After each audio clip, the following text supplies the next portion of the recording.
सरकारी कर्मचारी आणि पेन्शनधारकांना जानेवारी 2026 पासून इतका डीए वाढ निश्चित. जाणून घेऊया सविस्तर वृत्त.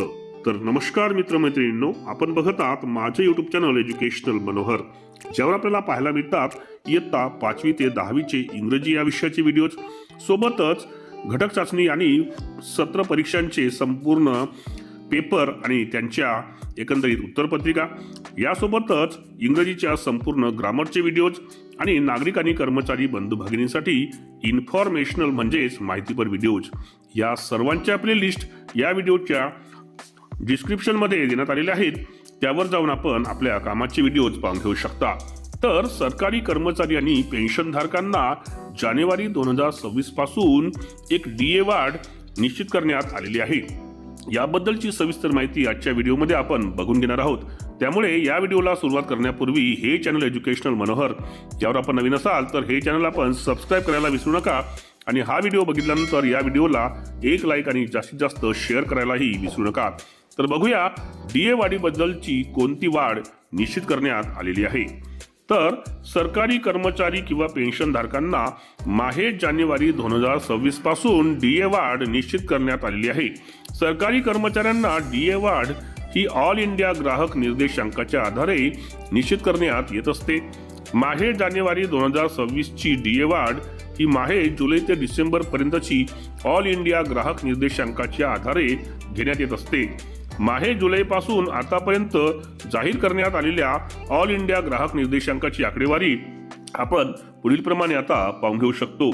तर जुलैमध्ये होता 2025 मध्ये 145, ऑगस्टमध्ये झाला तो 147.1, सप्टेंबर 2025 मध्ये तो होता 147.3%, त्यानंतर ऑक्टोबर 2025 मध्ये तो झाला 147.7%. अजून 2 महिन्यांचे निर्देशांक जाहीर होणे बाकी आहे. सदर 2 महिन्यांचे निर्देशांक जाहीर झाल्यानंतर डीए वाढीची आकडेवारी ही अंतिम करण्यात येईल.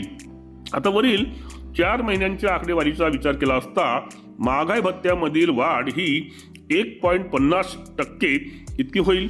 तर उर्वरित 2 महिन्यांच्या आकडेवारीचा विचार केला असता सरकारी कर्मचारी तसेच पेन्शनधारकांच्या डीए मध्ये किमान 2% इतकी वाढ होणार आहे.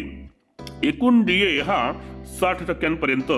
डीए मध्ये किमान 2% वाढ लागू झाल्याच्या नंतर एकूण महागाई भत्ता हा 58% 60% इतका होणार आहे. एकंदरीत याच्या आधारावर सरकारी कर्मचाऱ्यांना जी डीए वाढ आहे ती जानेवारी 2026 पासून लागू करण्यात येणार आहे. तर आजचा हा व्हिडिओ आपल्यासाठी माहितीपर ठरला असेल अशी मी अपेक्षा करतो.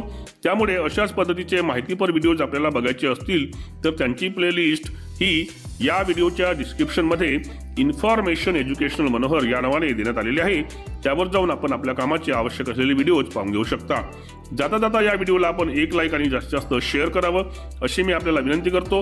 आणि जाताना हे चॅनल एज्युकेशनल मनोहर, यावर आपण नवीन असाल तर हे चॅनल आपण सबस्क्राईब करून घ्यावं अशी मीही आपल्याला विनंती करतो. आणि मी आपल्या रजा घेतो. सर्व कर्मचारी बंधू भगिनींना माझा नमस्कार.